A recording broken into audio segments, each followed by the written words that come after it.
So as I've been putting together this week's vlog, it's mostly going to be a flip through my current sketchbook. And I got the inspiration to make the video on the weekend, and I set it up on a table with a window in front. It was in the afternoon, and I popped the some flowers and all the things around, and realized after I'd recorded it that there was shadows over the page and the lighting wasn't ideal, and I should have used a light and all these bits and pieces.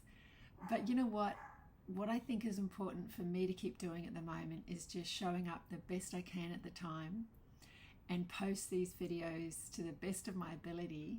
But if I stop and try and make them perfect, this thing will grind to a halt. What I'm loving about this early in the piece now, it's only my, I don't know, 4th video that I'm getting to preparing. What I'm loving is that it's giving me a way to channel some of my creative energy. And for example, creating the one about the abstracts. And now I can sort of empty some things off the camera, like move forward. I sometimes just have so many creative ideas swirling around in my head that they're all like just sort of, it like standing in a big huge circle, staring me down, and I've got to sort of pick one. And what I hope by creating this outlet, and I'm using my intuition to know, all right, what's this week about, and letting ideas drop in for what to share. I really hope it benefits you watching as much as it's benefiting me by, I don't know, bringing a bit of clarity, or, you know, even learning to trust my intuition and just go with that. And one of those things is to just not worry about perfection. Let it be done. Ship it, as Seth Godin says. So thanks so much for coming along on the journey with me. And I've got some little ideas that I'd love to create into the future, with bearing in mind that I'm highly sensitive and empathic, introvert type thing. And just knowing how sometimes I get like speedy mind and, you know, like almost chasing your tail type feeling inside. And I thought, you know, I was reading, I'm even doing it in this conversation, I'm all over the place. I was hearing recently about if you want to learn something, teach it. And so one of the things I really want to learn is getting so much more trusting your inner voice, which I already have been doing that. What I mean is not seeking external validation for if something's right, checking within first, or most importantly, and then letting external feedback or recognition sort of be secondary to what you need. And I notice on the times when I do that the most, it brings a lot of peace within, which is really helpful for you know, going along in this mad, crazy life that we find ourselves in, with scary things being spoken about on the news and stuff. So I'll pause this here and gather the things for this video, and then no doubt I'll think of some things that I missed to say, and I'll see if I come back and add those in.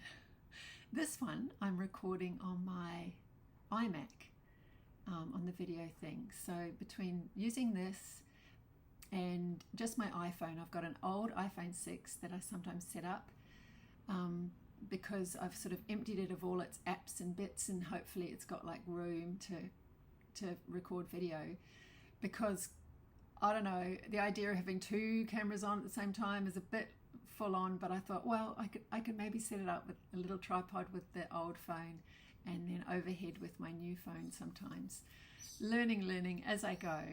But yeah, at the moment I am just using my iPhone because I've got a big Canon SLR, but it just overwhelms me and then the files you get, they're ginormous, and I need to keep it easy, otherwise I won't do it. So yeah, once again, thanks for being here, and I really value our connection. I thought I'd take some time and share with you my sketchbook. I feel like I'm rediscovering sketchbooking, and I'll show you a bit further on how that's happening as well, and a teacher that I've found. So this, I love creating collage in the front pages, and when I was using Smashbooks, composition books, you know, more notebook type thing, I would always encourage in my classes for people to create a welcome page. So as soon as I open this, it takes me straight into several things that I love. Even a picture of Virginia Woolf, and she was the writer who would speak about having a room of one's own, which is so beautiful and special and important if we can have that. So that's what I love about a welcome page. And there was something about these two that I thought, oh, wouldn't it be amazing to create a painting with the dynamism that is here, and all these books. It's quite gorgeous, and a limited palette too, which makes it. So there's just, I gathered some images that I really enjoyed, something about them. If you, put your name in and your phone number or something in front of your diary in case it gets lost. So I started this last year, middle of 2021. This was doing some sketching, and I joined a class with Ange Miller. So trying to do some figures.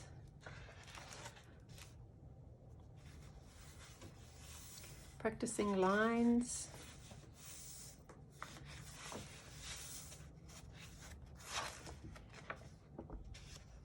There's a little girl in the chair. It's like a little self, little one of me. This is something I quite like doing sometimes if I've got printouts, to stick them in and then respond to them. This is figuring out some color study. Southern Ocean blue and olive green. And what happens when they mix.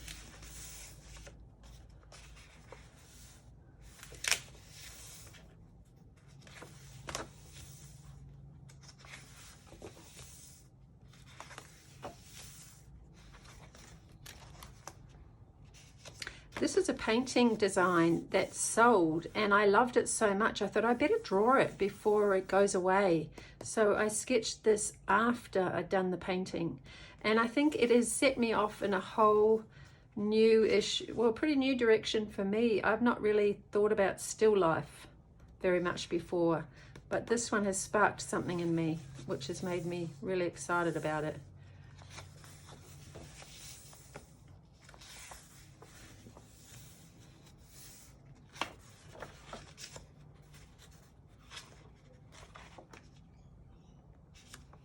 That was a picture in a magazine. I just did a rough sketch. I think I've had a belief all my life that I'm not a good drawer, and so I don't do drawing very much. So of course you don't improve drawing by not doing it. This was a bunch of flowers that I got from my husband on my birthday. It was so lush and beautiful, and it hasn't got the color here, but I can still remember seeing it, so that's quite special. That's a loose self-portrait. I actually had one of those hair wrap things on my head, and it's funny because I sometimes draw women in my paintings with a hair wrap, so it was funny to catch myself in it. I had an oval shaped mirror in my studio which I took down and thought, oh, I'll just, the prompt was to do something black, so I just used black and did that rough self-portrait. I've been working out what pinks do I love, and how to make paler pinks that I love, and how to get some warmth into the pink. So that's what that's about. There, that's somebody who's inspiring me greatly, is Insight Creative. I'll write her name on the screen because it's slipped my mind. Cheryl Taves. So it's asking me to make lots of reflection on my practice. This is funny. This is so September, all about the ideas for my YouTube channel. Actually, I was going to share this. There's something about this that really helped me. I was cutting out some other bits, and I ended up with all these slips of long, skinny bits of paper. So I was having a big, huge turmoil of thinking about starting a YouTube channel, and so I started writing down all kinds of questions for myself. What are you wanting to find in a YouTube video that you are not finding in or on your own? What do you hope to give in your sharing videos? And what do you hope to get from doing a YouTube channel? It's a give and take. All of the things we do in our life are a give and take. And so, it takes a lot of time to make videos for a YouTube channel. So I was trying to nut out, how can I do it in such a way that it will energize my art practice as well. And so what I've been really loving is when you have questions or prompts in a course, I've been using these little skinny slips of paper, like, old just paper that I had started writing on, a bit of photocopy paper, and then I just write in a black, this is a Copic multi-liner waterproof pen, and it's really quite fine, really fine. I think number 3, 0.3. And so I've been writing down the information that's in the course for me to bring to my sketchbook, and I'm loving it. I'm loving how I'm putting, that was a sketch of some things that I love. And see, this still life idea is feeding in from doing that class with Lynn Whipple. I haven't quite got them going as loose as they might end up, but for me that's pretty, it's heading towards more loose. So that's what makes me feel very happy. I'm looking at, it was all about my symbols, and so there they happened all in a row. These chairs, teapots, teacups, and some daisies. They always come back, and make me happy. Just seeing cups makes me happy. I don't know why. This was a still life. I got so excited. I put a white tablecloth on my kitchen bench because I had this jug of I think this might have been the birthday flowers. No, it's a new bunch of flowers. And I saw the shadow that was being created by the light being on top of them on my bench. And I was so excited. I've never been excited about still life before, but the idea that if I can do still life that's messy, that's what's really interesting to me. I want to get messier. So I did a rough sort of painting, still too well behaved in a way, but the focus was on really excited about the shape that the shadow is of a bunch of flowers. Yeah, new territory for me. I've often painted quite flat, so this is different for me. And this, I particularly love gum leaves.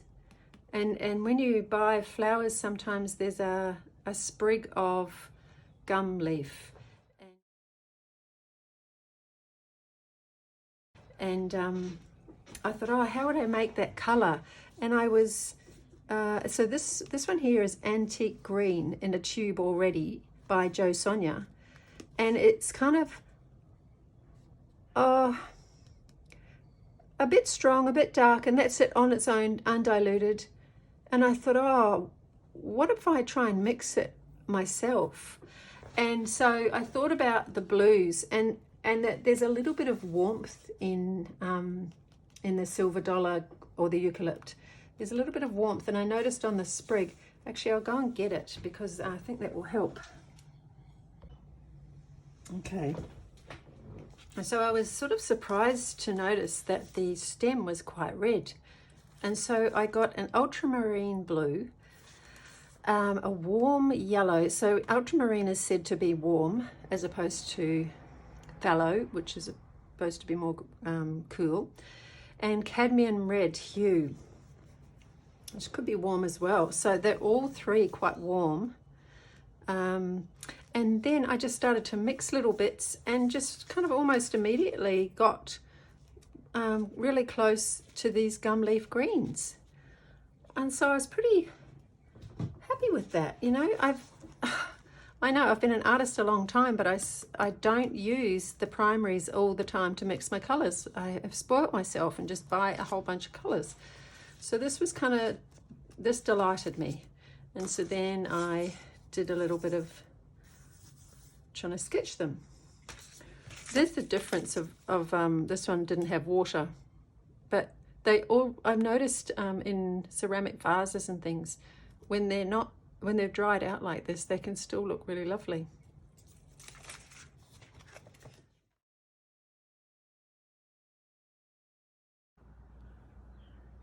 I'm quite fascinated with this colour of these gum leaves.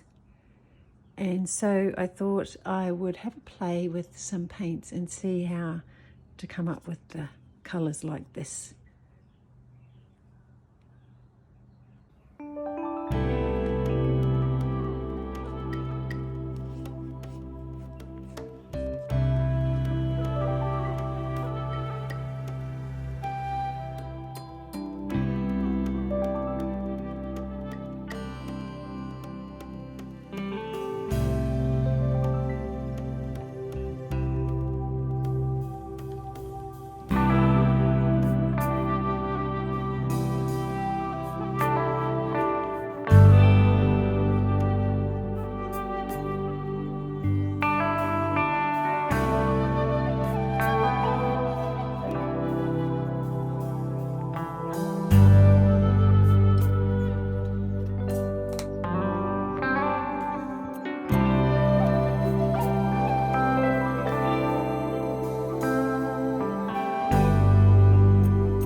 This is all about what colour, how I respond to colour, what colour means to me.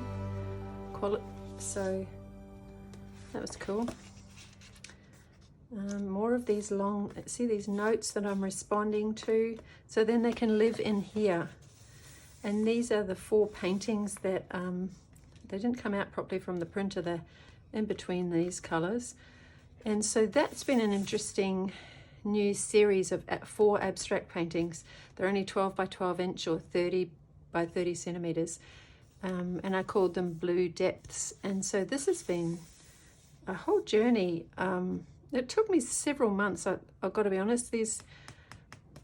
I think I'm just going through a big learning period, and these took me a while to let them be as they are, which feels like an important step on my journey of where I'm going with my work. I kind of have a few different areas of interest at the moment. I've got the figurative that are sort of like Matisse inspired. I've got some abstract ones, and then the still life is coming in. And so I'm quite excited about these three different, there's like three different options I can take depending on how I'm feeling. And I think that I need to be at my most confident and clear and unhurried, unmuddled in a way when I approach doing abstract, because it's the most difficult for me, but it can be the most satisfying as well. It's a really interesting thing, and so that's why I think it keeps drawing me in. And I was thinking that I would work on the smaller boards, and I've made a few process videos of making those, and so I'll put them together and put them in a different video to share, because I'm noticing that the creating to share makes me think in a different way, and so it's helping me in my process as well. So what I was going to say is, working on the small 30 by 30s, I've been wanting to try and experiment and see what will larger abstracts look like. But it's interesting because these feel so busy in a way. They feel quite busy. So I think I actually want a lot more simple in my work. But these are important, and I felt that they were important to leave because they're part of getting me to where I'm going.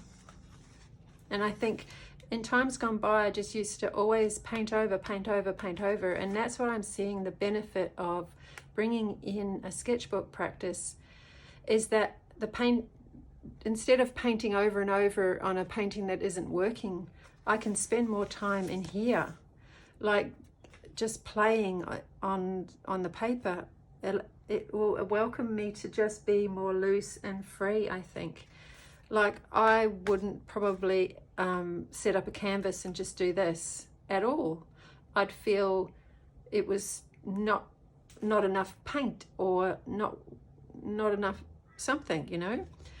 But in here, it gave me so much joy. So there you go. That's what I'm learning. And so I just made a mess all over the page, and then I stuck in these notes to respond to. And then again, this little guy just makes me happy, even though now the little things are just falling off everywhere. But it just had to happen, because I'd done these colors and not really thinking about it. They were left over from a palette. And so there goes that.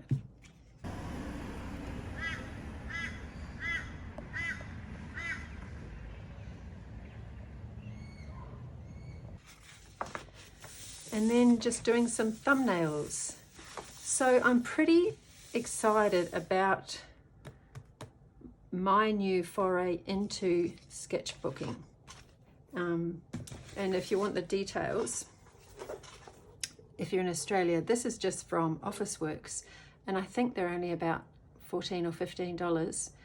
128 pages and 180 GSM. So, you know, that's working okay, and it feels nice. It's got a cloth cover, so it feels kind of substantial, and it seems to have stitched binding. So I'll be interested to see how they take things, but it's feeling quite interesting. It's elevated my practice a little bit, because I've got somewhere kind of special that I've set aside, and by the same token, allowing it to be a landing place for everything and anything. I think that's what's calling for me there. So it'll be interesting as time goes by. So this page the topic was about when you make a painting and you fall in love with pieces, and they talk about, they out there in the world talk about to kill your darlings. And Cheryl was teaching about find a term that really makes you break the trance of being attached to something in the painting. So I realized for me it would be smash the special cup, because cups have such meaning to me, and I have beautiful china cups in my kitchen. But when one smashes, it's really kind of confronting to me, and I have to bring myself back and realize that stuff isn't important, and it's okay. So I'm going to try and remember that now when I feel like I'm getting attached to a piece of a painting, but it's not working with the rest, and I have to let it go, to smash the special cup. That's lots of notes to come back to. And these, I just added these and thought I would share these, and then it might be a while before I do a sketchbook flip through again. But I wanted to show you these ones. These were made by using one large piece of paper, an A3, and then putting masking tape down in a grid, so you end up with the 6 sort of square shapes. And then making marks that went right across all of the arenas half the time. It allows for a lot freer looking mark. So these, I was just sort of practicing making, I guess, abstract, playing with color, and just going for it and seeing what happened. And I liked them so much. I had them taped up on my wall, but I thought I would bring them in here. The sketchbook is fast becoming a really great ally for me, so I'm bringing more things in here instead of having them up on the wall. Some things I can bring in. There's an intimacy that happens when you bring it into the page to be kind of looked after, and you're able to visit it. So these may never go anywhere, but I was fascinated at them, especially these two, with that swishing movement, and then these shapes that I had no idea what I was doing at the time, but these sort of remind me of a beachy area down near Caloundra, and it's called Pumice-Stone Passage.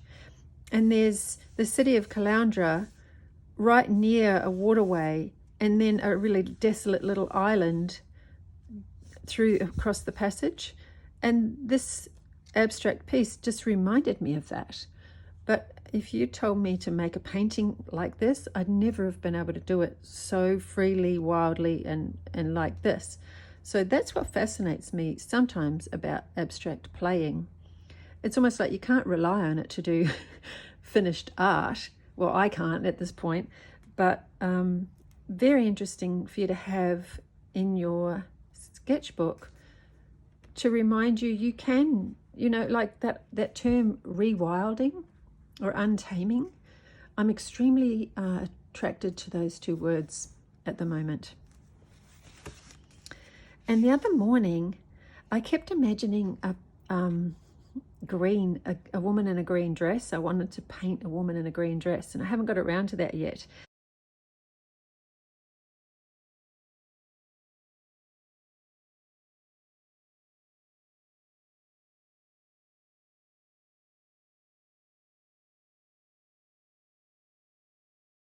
So this one, these are like loose self-portraits. I love long necks. Sometimes maybe that's too long. It's absolutely too long for in person. This one looks a little more proportionally right. So I did her first and loved her so much, I didn't want to paint her, because that's another thing I'm wanting to do, is try and do some portraits using color more roughly, not making them too smooth and neat, which has been my tendency in the past. So this is loosely me, and I was listening to, I think, a Michele Meiche video.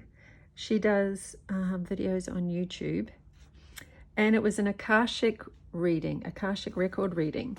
And she often does pick a card, 3 piles of cards, and you use your intuition and choose which pile of cards relates to you.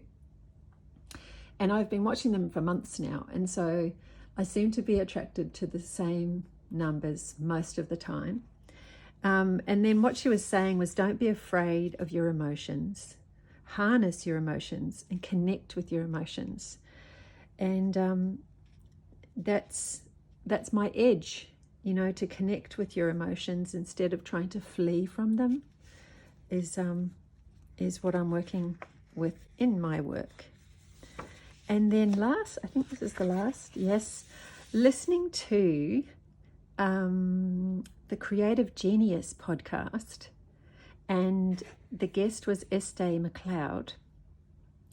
And at the moment, there's access to a free course of Este, and it's her drawing, which starts out with numbers. That was 1, 2, 3, 4, 5, 6, 7, 8, and 9.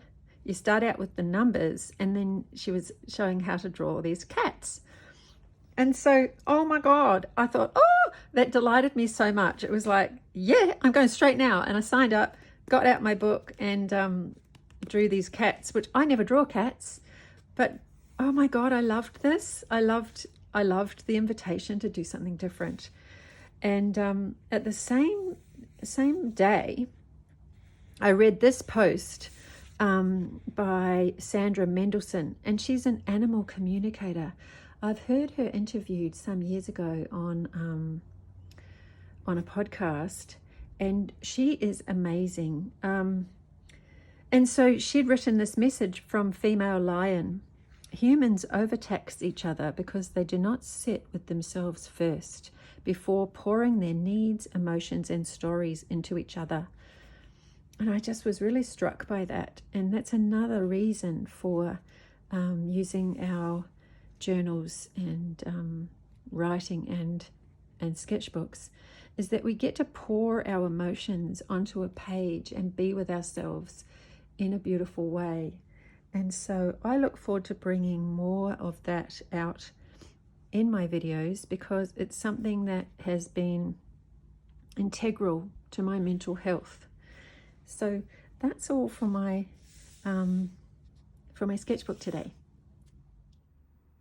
Yeah, so what I did forget to say was, I wonder, would you, as probably an artist sitting there, would you like me to make a video of kind of sort of meditation, but moving meditation, doing some activities on the page that help you when you're feeling that overwhelm? I know a few little techniques and bits and pieces, and I was wondering, would it be helpful to have some standalone videos here on my channel that you could come back to on the days you just want to have some encouragement and some company alongside you as you create? I'd love to be able to create some like that, but I was wondering, is that something that you'd like, or do you prefer to just have your own world and listen to your music and things, which is obviously great sometimes, but I know for myself I often turn to podcasts and sometimes YouTube, more podcasts, so it's just audio, to find, when you find voices that help you center in yourself and come back to yourself and inspire your creativity and that connection, that it's sometimes helpful to not feel so alone. So I'd be interested to hear from you if that resonates, if that's something you'd be interested in me making. Okay, thanks.